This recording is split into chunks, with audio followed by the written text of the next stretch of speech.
Stiles Watkins, Sactown Sports, taking up to 2 p.m., and we are joined by our guy, Chris Biderman of the Sacramento Bee and Candlestick Chronicles. Chris, how are you doing, my friend? I'm outstanding. How are you guys?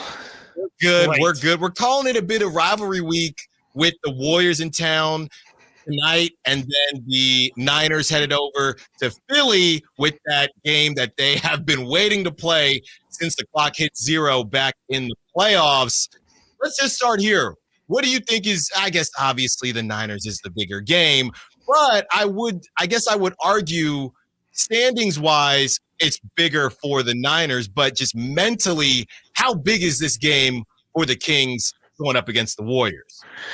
Yeah, I mean, look, the Kings want to win the in-season tournament, I think, and they certainly have the talent to do so. And you know, this is a team that frankly has like hung Pacific Division banners, right? Like they took a lot of pride in winning the Pacific Division last year. Obviously, the in-season tournament comes with a little bit more cachet, and to say you know, they won the first one would be a nice little feather in their cap, particularly given that the Warriors are in their group, right? And so yeah, I think it's big for Sacramento, a team that obviously in recent history doesn't have a whole lot of winning on its resume. So to add the in-season tournament to it would be really fun for them and the town, and it would be something that they could rally around for sure.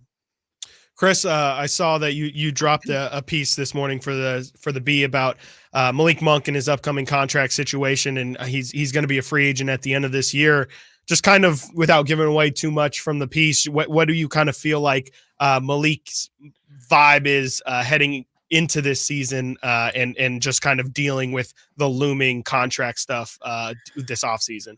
Yeah, I mean, Malik came into the league, and I think it's no secret that, you know, when he was with Charlotte, that, you know, there might have been some maturity issues, right? And he obviously had that league imposed drug suspension. I think it was 2020 that he had to deal with, and you know, there was a little bit of risk for the Kings in bringing him in, just given that history. But so far, I mean, in the season plus that he's been with the Kings, you could argue he's been one of their 3 or 4 best players, right? And that was particularly true in the playoffs last year. He led the team in plus minus. He was a real handful for the Warriors to guard.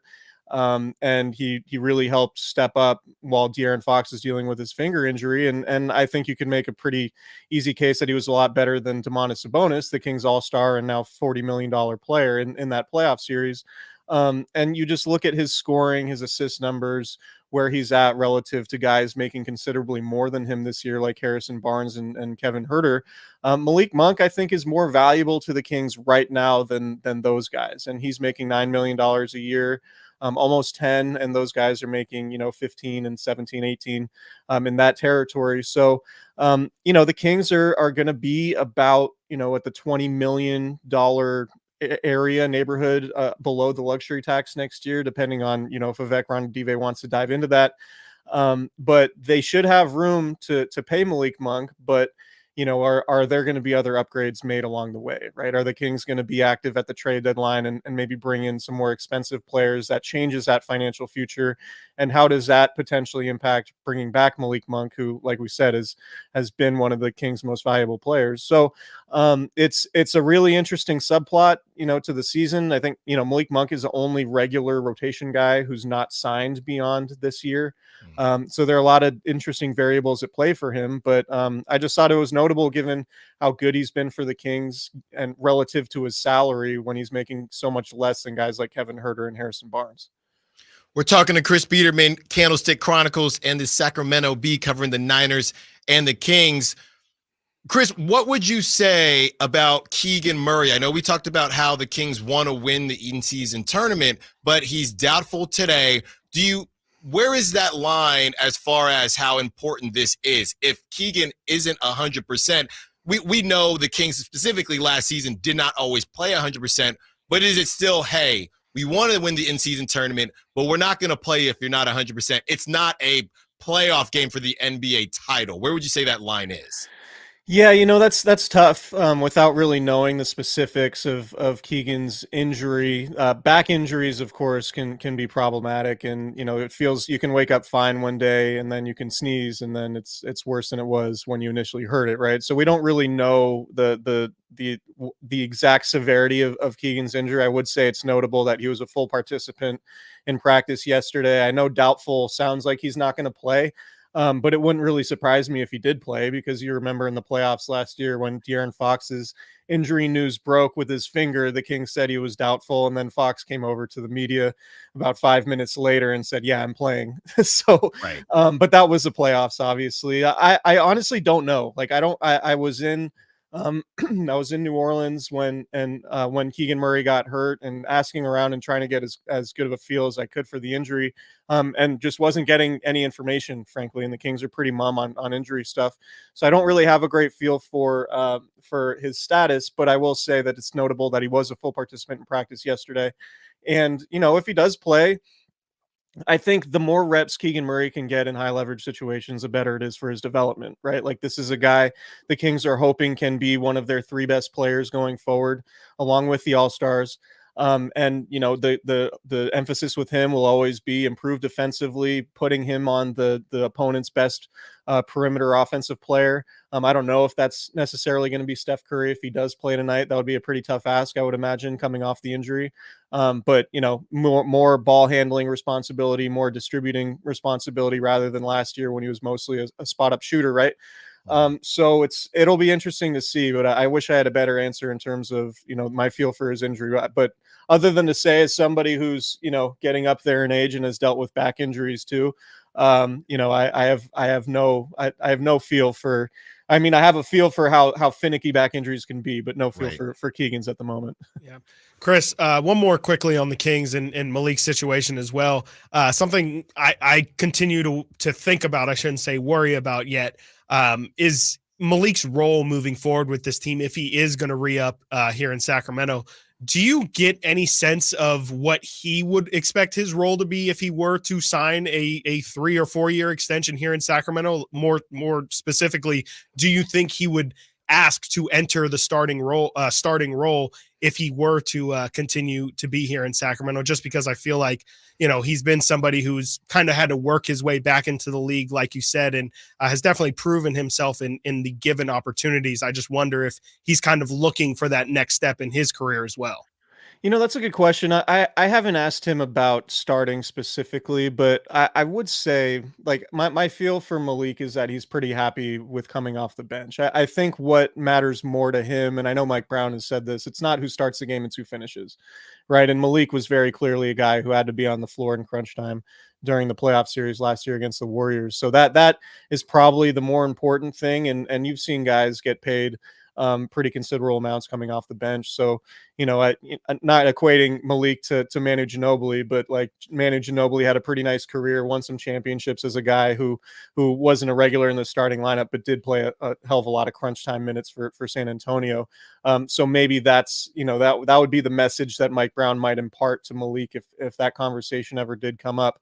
And Malik's value, I think, you can, he just, if you start a game off slowly and you're 6 minutes into the first quarter and you're struggling to hit shots, Malik comes in off the bench and can provide you a spark that is pretty unique, right? And so I think that is sort of the perfect role for him, just in my opinion.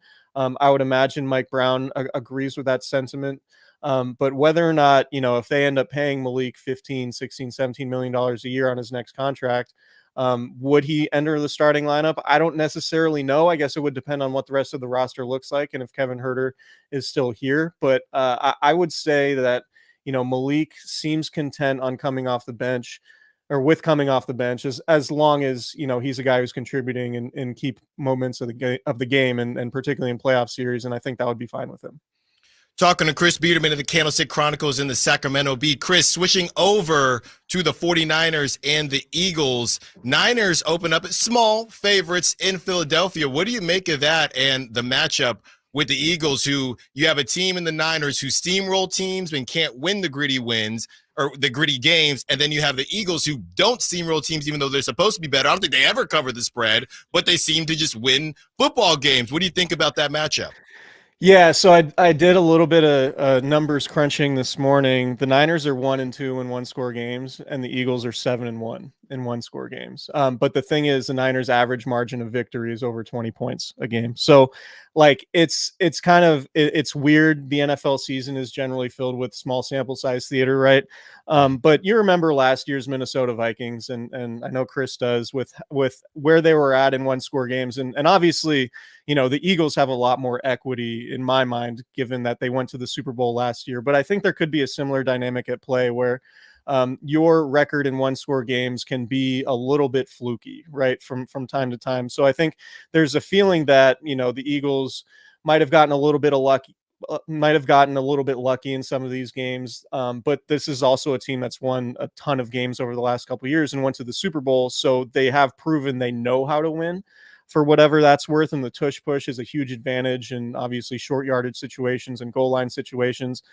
So that's a big factor at play. But I think the Niners are the more complete team. And yeah, the Niners had their 3-game losing streak, but all the data would suggest the Niners are a deeper team. They're more complete. But I think the data also says that the Eagles might be more battle tested in terms of these one-score games. And we haven't seen the Niners win really under Kyle Shanahan at all when they have to come from behind in second halves. And we see the Eagles do that pretty regularly, right? We saw it the last 2 weeks at Kansas City, and a Sunday against Buffalo in overtime. So the 49ers have been dominant. They've steamrolled a lot of their opponents, but if this is a one-score game, then, you know, I would imagine the Eagles would feel pretty comfortable in that scenario on their home field, while we haven't really seen the Niners win. We've only seen the Niners win one-score game this year, and that was all the way back in week 2 against the Rams. And the Eagles have done it, I think, 4 weeks in a row now. So I think the Niners are a more complete team, but I think the Eagles just are more used to these close games, and that could be an advantage on Sunday. Chris Biderman, Sacramento Bee, Candlestick Chronicles. Chris, thank you so much. You're going to be at the game tonight? I will not. I will right. not. I'll be All right. in the film room crunching tape. There you go. That's you know, hey, you got to watching work them. when the lights aren't bright. You know what I mean? That's what you do. Chris, thank you so much as always. We will talk to you soon. All right. Thanks, guys. Appreciate you as always.